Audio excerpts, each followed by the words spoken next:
Take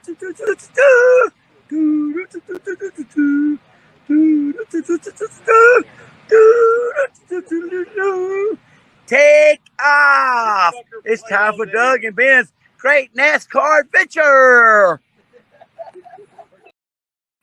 Yes, it's NasCanucks, and we are live. It is, dare I say, race week? Race week. Race week. I'm vaguely familiar with the term. We got the Clash coming up this week, and I don't know if you happen to see, Doug, I apparently there's no coverage of the Rolex 24 for the most part. However, the GT4 race they ran like Thursday or Friday was won by Zane Smith and Harrison Burton. Yes, I'd seen that. I'd heard that. Yeah, which that's no like Uber factory team, because if it was an Uber factory, you're not getting Zane Smith and Harrison Burton. It's like what do they do? Just show up with one of their street cars? Like what's the deal there? So congrats to them. But haulers have left the East Coast, headed for the West Coast apparently already, because traffic. Mm-hmm. 3 days to get to California and another 3 days to get into the Coliseum. Yes. Yep. So, Coliseum parking lot. Haulers don't get to go into the Coliseum. They don't do it Bristol style. Otherwise, they'd literally just be racing around the haulers. Basically, yeah. Which is cool. You got to do a pit stop. Just jam on the binders, hard left, skid into behind your hauler. So, we had some rule changes and rule enforcement. Thank you, NASCAR, for coming up with that today. Yeah. For once, I went, right, they're on this week. We better get it out early. Yeah. Oh, yes. A lot of rule changes, a lot of stuff I think you kind of liked. Yeah, all of it. Basically, and I want to shout out, we got Keith H. in the house, Keith Campbell in the house, all the Keiths, Hit Metalworks, and Charles 75N. Cool. So, yes. Actually, I just want to stop you there for a second.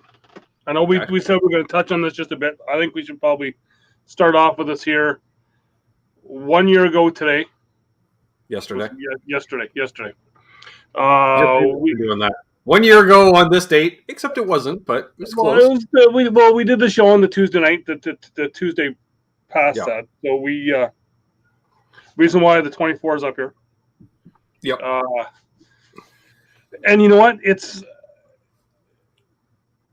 I want to say, even though it's been a year, it's still kind of, let the viewers know what you're talking about. Yeah. So we lost Mike Cleavon, one of our the patriarch of our NASCAR family. I'd say he was the grandfather. He's the daddy. He's kind of he's in many ways. Is that okay? No, Keith just typed a dot or something. Okay, I was like, is that a spot on my screen? But lost him a year ago yesterday. I think we felt it big time in May last year. I think it's still going to be a while before we actually don't really feel that at the track, that there's going to be something that's going to come up that's going to be him. Yep. Right. Exactly. And it's so there is that. So yes, we're thinking of you, Mike. And I know he's all right. He already gave me the finger before we went live. You don't need to give me the finger again. I'm just saying. Yeah. Everyone give me the finger. Anyways. So there was a rule change and a confirmation that we're going to continue to enforce this rule that we didn't really enforce. Along with a couple other small little changes to some stuff. Yeah. So what do you? One for you. All right. So the biggest change is the announcement today of no. They're not pulling out the green and white tablecloth between stage breaks on road courses. Just for the NASCAR, for standalone Xfinity and Craftsman truck, I got that right. Xfinity and Craftsman truck, they are still going to stop for caution breaks on their standalone. Do you know why? because you may recall when you watch a standalone Xfinity or Craftsman truck race, they don't do live pit stops anymore. No. They actually take breaks during the stage breaks. It's like watching a fucking Pinty's race. It's like, I don't know. I don't get it, Doug. When they showed up with open dual axle trailers for Xfinity, right? With a haul pickup truck, they had live pit stops then. Kind of. Well, they still do kind of now. It's. They don't. They don't. It's, not in if someone trucks. happens to blow a tire. Trucks, they actually take the brakes. Like, come on. You know. Yeah. And just so they can ask Haley Deegan how her truck's handling. She's like, I don't know. It's loud. You know, okay, sure. Whatever, Haley. Yeah. You're not Kevin Harvick. Anyways, so yeah, that I'm happy to see that because I don't think they should have cautions for stage breaks. Yeah. Oh, I know you've been on that a lot. Well, and I think it honestly, you know, and not just to be a dick about it, but for flow of racing, I get it because the whole point of the stages was because guys are hanging in the back for 400 of 500 miles.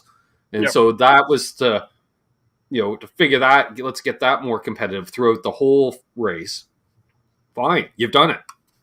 Mm-hmm. You could have also said to Gatorade, hey, do you want to start, you know, firing off a paycheck every halfway? That would have worked too. Yep. Just saying. So, yeah, I think it's great. It's a move in the right direction. And I think they'll hear, you know, and that was from the fan council recommendation. So I don't know who exactly is on the fan council. I'm not, but apparently my doppelganger is. Yep.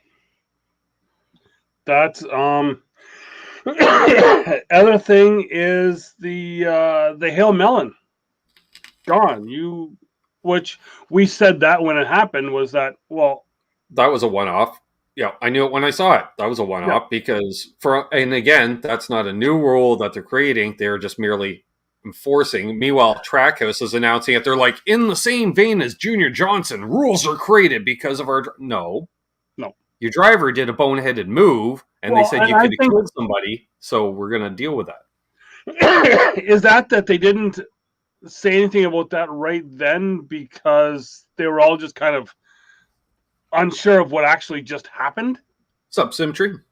I think that was that too. But also, by further clarifying that rule, Doug, you are going to... I know at least twice this year you're going to have the striped shirt and the blindfold on because that's the same rule that if someone looks like they do a boneheaded move out on the track, you're going to have a timed penalty in your pit box. Yep. So that leaves things open to interpretation, right? Mm-hmm. Was that on purpose or wasn't it on purpose? Yep. At times, I know you and I are going to go, ha, yes, that was cool. You know, I don't even, that was the wrong call, but it fell in our favor, so we're happy with it, as opposed to someone that we like is going to get screwed over at some point. Yep. So, based on all that, again, fine. You know, I'm okay with safety. Yep. You know, as entertaining as the move was, it was just as boneheaded. Yep. So. Yeah. Other thing that came out today is that you'd already heard it here before. The LA Coliseum, Martinsville, New Hampshire, North. We did not hear it here before, Doug, because the test was last week, and we haven't had a show in 2 weeks. Can I finish? Yep. Okay. I'll start again. LA Coliseum, Martinsville, New Hampshire, North Wilkesboro, Phoenix, Richmond, Milwaukee Mile, Lucas Oil, Indianapolis Race Park will all use rain tires. Oh, I thought you were going to say the M word. Because most of those tracks as well will probably see mufflers. Oh, okay, that too, yeah. But no. Because I was like, we haven't, it's been 2 weeks. They did that test last week. We've gossiped about it, but we haven't actually announced rain tires. Yes.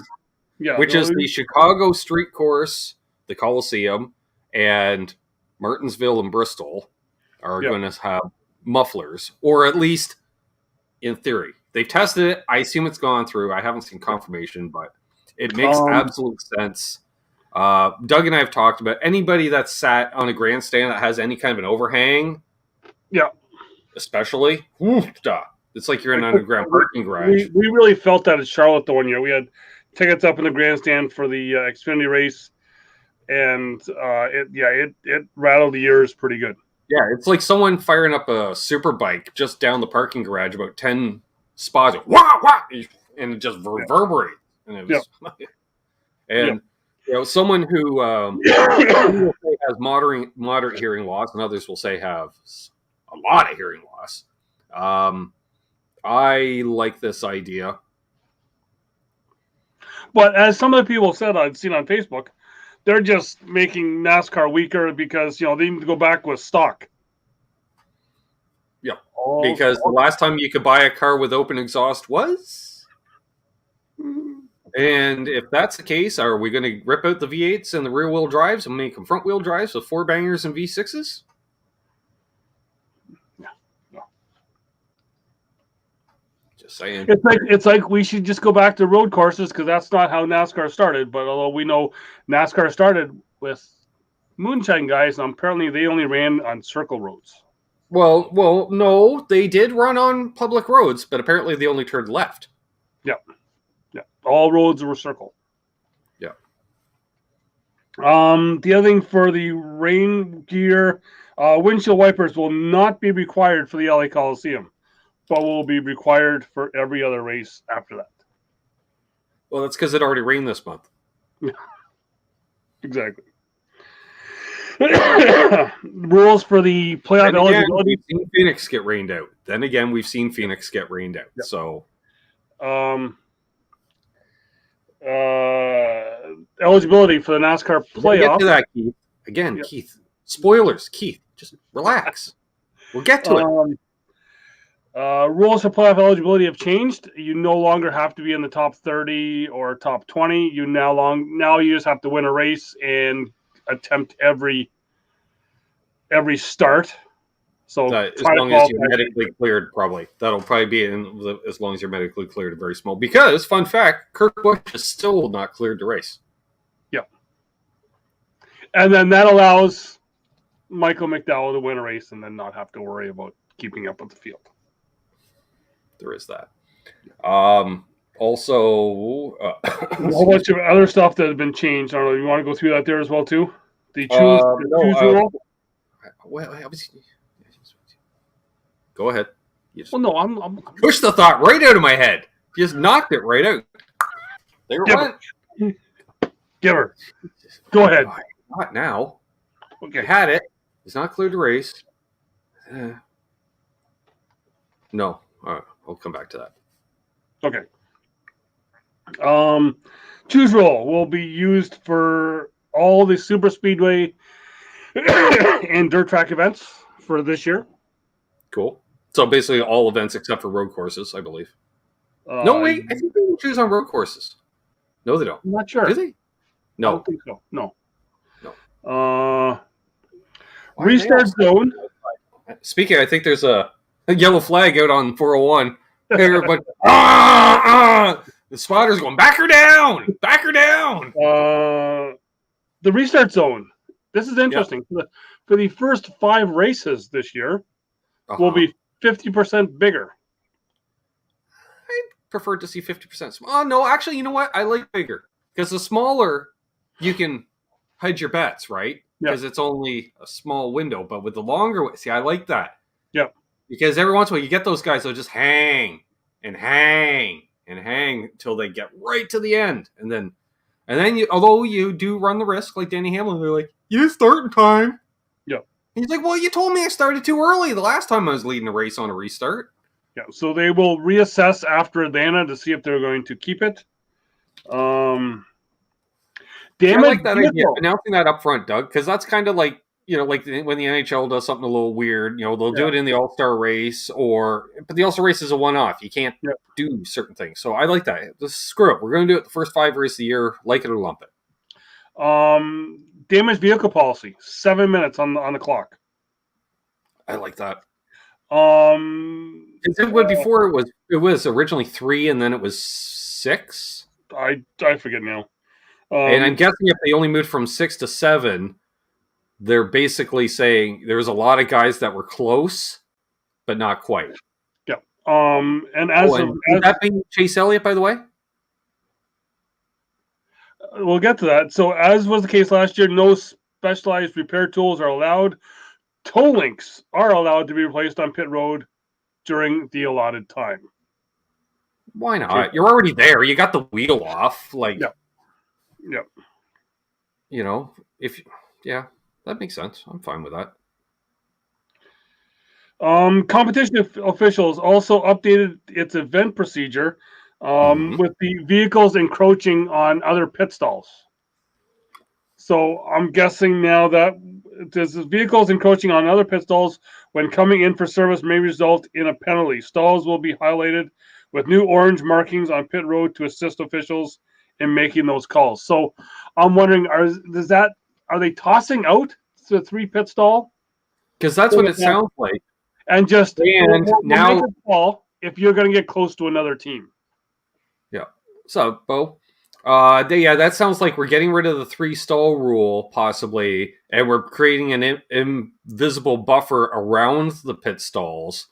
Because we're going to clearly mark the pit stall, Doug, but as you know, the teams aren't necessarily in the pit stalls themselves. The cars are, but the team members aren't always. Yeah. So it's now going to be a discussion of the official. Is that going to be like, I think, it's like one of the weirdest times, like when the guy has the ass out hanging out and the other guy can't quite pull out and he damn near clips the right rear of the car. The guy in front should be penalized as much for pulling the douche move. Or since we have 3 less cars in the field and we haven't shortened pit roads, can we make the pit stalls that much bigger? Like I understand they don't want to use the cheater stall, the Dale Earnhardt stall right at the start pit road exit, where you just have to creep across. Mm-hmm. So, yeah. Well, that's all the news that was announced today. All the stuff that was announced today. So, IndyCar announced today. They have a new traveling ER, basically. It's a tractor trailer that they're going to take around all the tracks with the because they already have the traveling medical team. And then I saw it's got like 2 beds in it, and like it's full on. Like I don't even know if they need to fire up the helicopter if someone's really hurt. They just put them in there, and you'll see the hauler pulling out, type thing. Yeah, but yeah, it's a full. They said it's like a full blown ER in there, / I assume trauma center. Mm-hmm. Which great idea. All the drivers, because I was like, why is IndyCar trending in January? This morning, and that was why. The drivers were all very pleased about it, obviously, and I think it's a great thing. The IndyCar, I can't. Formula One is good because they got the crazy doctors out there giving her like in a pace car to show up. Those guys are nuts too. But IndyCar, they've always been. Dr. Jerry Trammell, we've known about him for 30 years. He's one of the best orthopedic surgeons in the country, and he travels with the series, unless he's now retired from that active role. So, pretty much, yeah. It's I was looking for a photo before it went live, but I couldn't find one. But yeah, I like that. Also, I don't know if we mentioned it a couple of weeks ago, but Kyle Larson attempting the 2024 Indy 500. Yes. So, yep, got that happening. Some SRX news as well today. Oh, did you see that? No. No, okay. I've had a very busy day. Hence one other reason why I'm on this set and not my other set. So, Hailie Deegan, Brad Keselowski, Bobby Labonte, and Ryan Newman to compete a full SRX season. Really? Really? How is that going to work out? I've got no idea.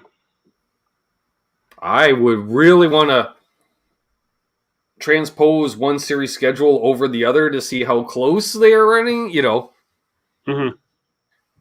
Because like Hailie Deegan's still in trucks, so they have up to a month between races. She trucks or Xfinity? No, she's trucks. She went to ThorSport. Okay, yes, okay. But I thought she was doing some Xfinity races. She may be doing select Xfinity races as well, but that is CBS getting involved again, because from what I heard, it was CBS that had the hard on to have her in racing last year. God knows why. I think it kind of put a pin in her career in many ways because it showed it's not just shitty equipment. Like she's in equal equipment there with a bunch of retired racers who are clearly not at the top of their game. Otherwise, they'd still be racing full-time NASCAR. Yep. And she was a non-factor. Well, yeah, Keith does bring up they're going back to Thursday nights. Remember, that's right, yeah, because it's not even CBS. I think ESPN took it, which is, again, we should talk about, like, how does that work? Because as far as we knew, CBS was co-owner of the SRX series. Yep. So, yeah, apparently, the Thursday Thunder will be the SRX series. That explains it. Thank you, Keith. Yes. I appreciate that. See, that's not a spoiler. That's clarification. Yes. Totally different.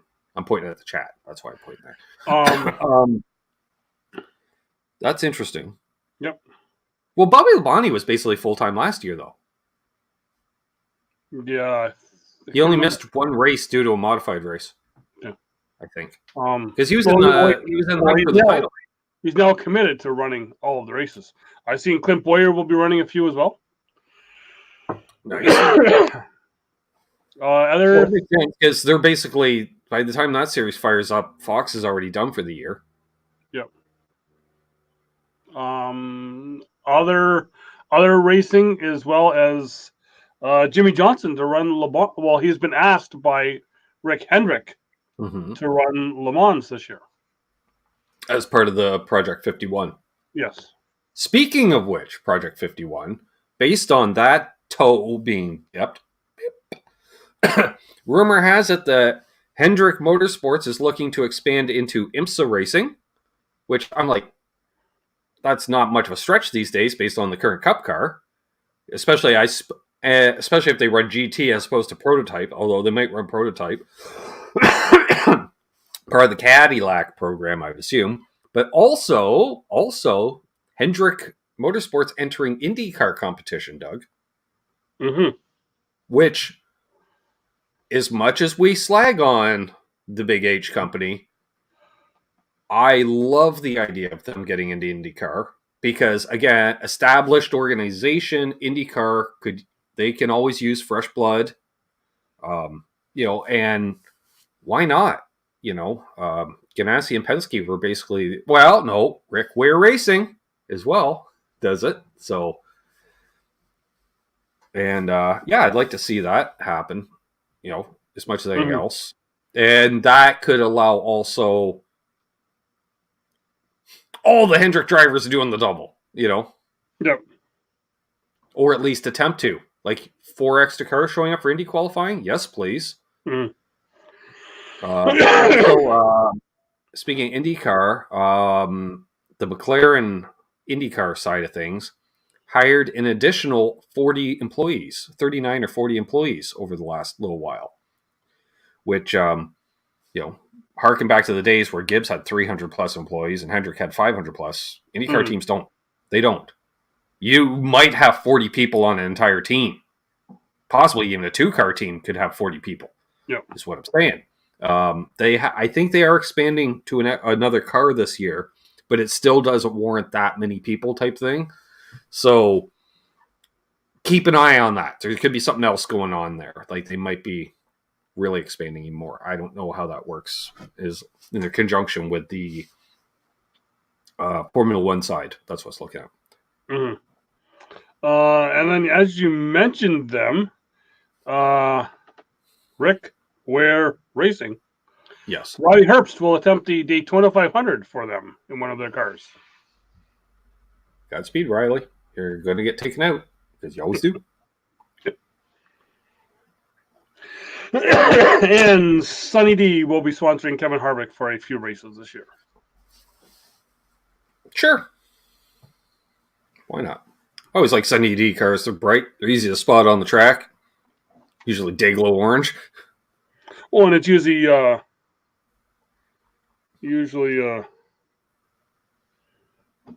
Stenhouse wrecking them as well. Well, there is that. Yep. There is that. Some rumors that Indy going back to the oval, which don't. As long as the turtles stay attached to the infield, it's a good race on the infield road course, but I don't know. I don't know what they could do about that. Dare I say they do raise the banking ever so slightly at Indy? Because you want to keep it low for the Indy cars. But on the other, like just a couple more degrees, or can we do a progressive banking situation? I don't know. Many people I'm sure have tried to figure out the solution to that. But the biggest factor is Indy cars and stock cars are so different that it's hard to have a track that allows both to put on a competitive race outside of a road course. Mm-hmm. Alternate races every other year. Could see that, Keith. Yeah. So other than that, we had a spotting this week. Oh yes. So where is Ty Dillon? I think I might. I think I might have deleted that thing that I sent you. Ty Dillon will be running select races for RCR Racing in the Xfinity Series. Yes. Which translates to me as last ride prior to retirement, or we're going to work for UPS. Yeah. Or actually, Ty would take on an advisory role. Actually, you know what? I can see Ty even spotting for his brother. Yeah. Or, just spotting his dad's role, right? Yep. Because that's... Well, we have talked about that for a while, that, we've thought he's going to get into the business side of things. I just don't know how bright he is because, I assume he's matured and got brighter since I talked to him, because when I talked to him, kind of like talking to your prototypical jock who was told his entire life, don't worry, you're going to make your career doing jock stuff. Don't pay attention to school. Mm-hmm. That's the vibe I got from him. Not so bright. Yep. But then again, who knows? Yeah, I don't think I had anything else. No. Looking back here. Oh yeah, Rob Lowe is the Clash Grand Marshal. Yes. That's right, according to Keith. And for the other thing that Keith brought up, I'm going to give them the privacy. I'm not going to talk about it. Guys, we've kind of said that's away from racing stuff. I don't need to be involved in that. Yeah. So, pick for this weekend, because I can't remember if it's on Saturday or Sunday. So I'm like, pick for this weekend. The 5th. What's the 5th? I don't know. 5 days from today. Yeah. So Sunday. Yeah. Yes, because it's Sunday, because they're not going up against the Super Bowl. Right. I don't know. I don't even know when the Super Bowl is, Doug. So it's in between the Clash and the 500. Right, but sometimes it's on the 500, isn't it? Or sometimes it's on the Clash. Well, everything is. No, it's Valentine's Day that's sometimes on the 500. Yes, everything is on Fox this year. So yeah. There we go. So you got gonna pick a winner for this weekend? Well, apparently I've seen the odds to win the best odds are Joey Logano and Chase Elliott.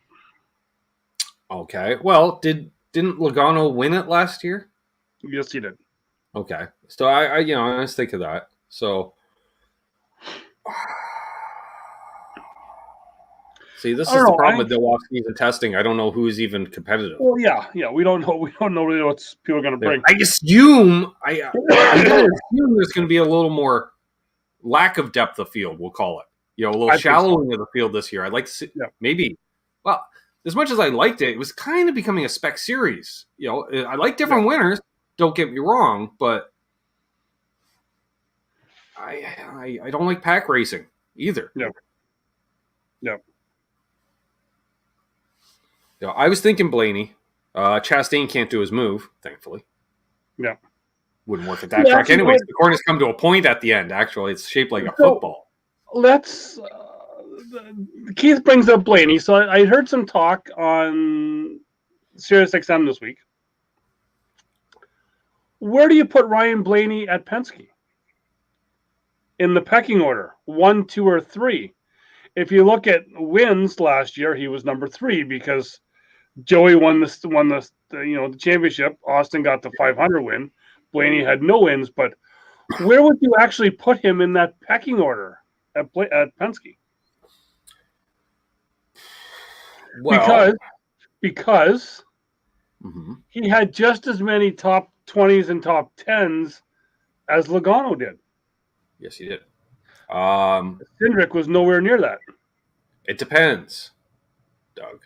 It depends. Is Cindric sort of like the driver of the 41, based on family employment within the organization? But on the other hand, as much as I'd like to think that, I do know Cindric's resume. Mm-hmm. And, as much as we hate him, he is that kind of Penske driver. He goes out, gets it done, doesn't take any shit, has a chip on his shoulder. Other than his win at the 500 last year, he really didn't have the top 10s either. No. Blaney he had Logano a few flashes towards the end of the year, but as an organization, it was Blaney most of that season. Like Logano did a lot of surprise top 10s. Because remember, that was the whole thing, was how is Logano even still in the playoffs? Like, the guys had one win all year. Yep. Type thing. So,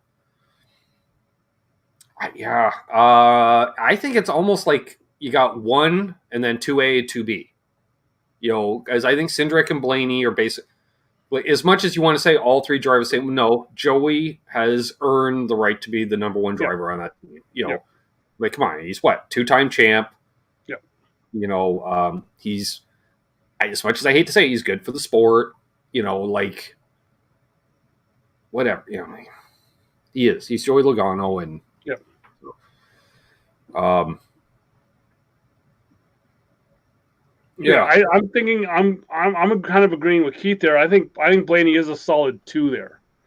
I think his runs and his just the way he raced last year, I think was a bit better. Remember, he was in the hunt a lot too. There was 3 or 4 races he could have won, or had a chance to win. Whatever. But so, because it was him and Hamlin were like, up there in the points. I think he may have even had one more top 5 than Logano did. I was going to say, like, those guys, like Hamlin and him, until Hamlin won his race, it looked like they were the 2 non-winning drivers that were guaranteed into the playoffs type thing. Mm-hmm. So, well, who wouldn't take Kyle Busch, Keith? He's the most dominant driver in NASCAR in the last quarter century. Yep. Oh. So what do you think? I said that when he drove for Hendrick. With the first time Darrell Waltrip said that, with that Hendrick controversy, he said, if I started a team, I'd hire him. Me too. I hate him, but the guy dominates. Yeah.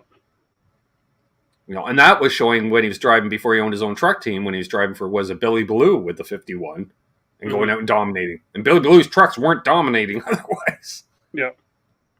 So, I say that says something. But it's interesting, because there are certain teams that do have a clear number 1 driver, and then other teams don't. Like, will Austin Dillon be okay with taking a second fiddle to Kyle Busch? I think Austin Dillon will take any help he can get to stay driving in the Cup Series and staying competitive.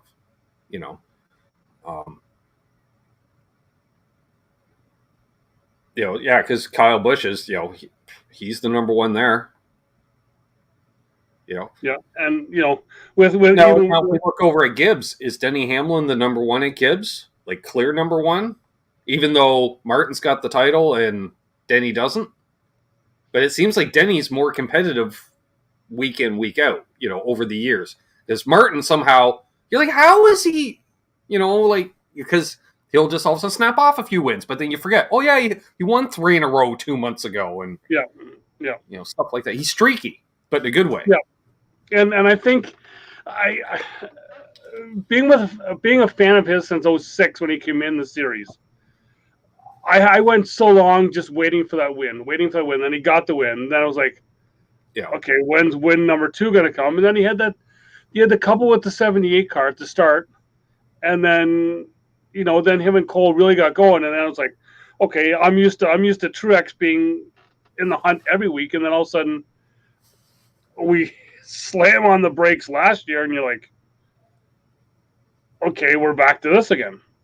Well, and right? plus, and again, it's just happenstance, but personality wise, Denny's going to be more of a leader in those team meetings. I think on Tuesday, more vocal, if you want to call it that. Whereas, if Martin is directly asked his opinion on something, he will give it, and it will be articulate, and that's fine. But he's not offering it up without being asked. Whereas Denny will let everybody know.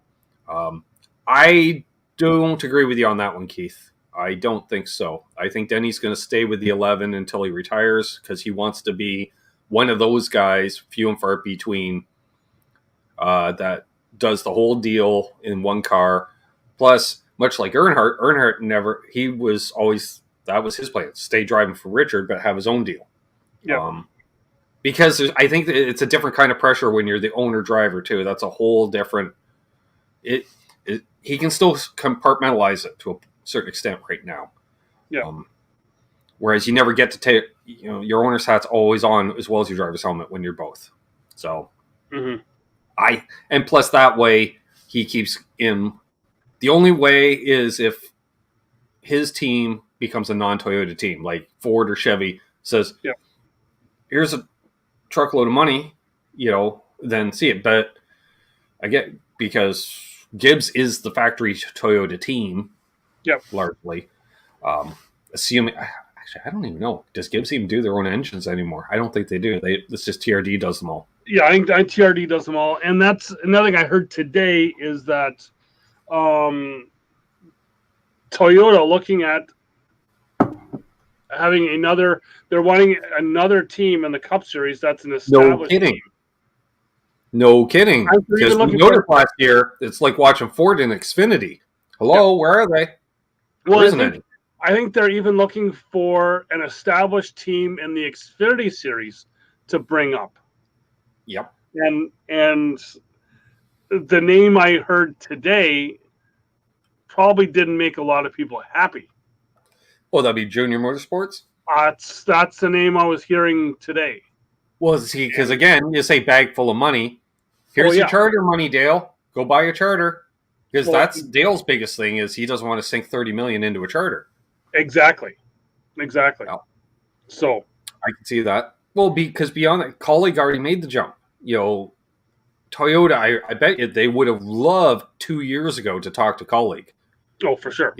For sure. Because again, we see that shrinking footprint because, it's like when we saw Fords, which was basically just Penske and Roush, and then customer cars, which means they're only going to be as competitive as the old equipment from those two. Yep. And Penske doesn't sell anything, so it's really Roush. And Toyota's kind of got that way where you got Gibbs and then the satellite Gibbs being 2311, and don't mean that in a derogatory way. No.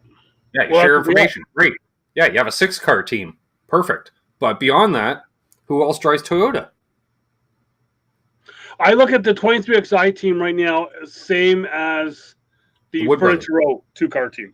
Or actually, Furniture better, because Wood Brothers doesn't even have a shop. They're just over the corner of someone else's shop. But yes, they are. Keith, I don't know, Keith. Money talks. Yeah, I think if and I think Junior does have that relationship with Gibbs as well. He does, and let's be honest, especially if Hendrick decides to expand into actually having their own Xfinity program, they will be the Chevrolet face of Xfinity. Or maybe RC still somewhat, but he just doesn't have the marquee drivers to do it. Because when he does, they do support him, and you'll see that throughout the year. So, other than that, I don't know. Do we have anything else? I don't have a whole lot more. I don't know. Do we do a lunchtime show next week to talk about the Clash? Maybe. I don't know. Depends on my schedule. Just a quick one. Maybe. Things get a little crazy during the day lately. I'll tell you off air. No. And then, yeah, the leading into the 500, I'll be here for a show for that. And then after the 500, I'll be by the pool. Sure. That's fine. Just make sure the cameras pay, because certain things can't be shown on YouTube that are near pools in the Dominican. And based on my experience of those things being displayed around the pools in the Dominican, we don't want to see them anyways. Oofda. I don't care if you're 73 and from Spain. Put them away. Put them away. There'll be Even as no a 16-year-old teenage boy walking around. Put them away. That is not what I was envisioning when I got down here. This will be the only lug nut showing. I wasn't talking about you. So he's been Doug. I've been Ben. Y'all been y'all. And yeah, is he again? I don't know, but Actually, you know what? No, we'll do Mike's outro with the Mustang. well, don't do anything he wouldn't do, and if you do, remember his name is Mike, and see you, Marcus. Name him after Mike.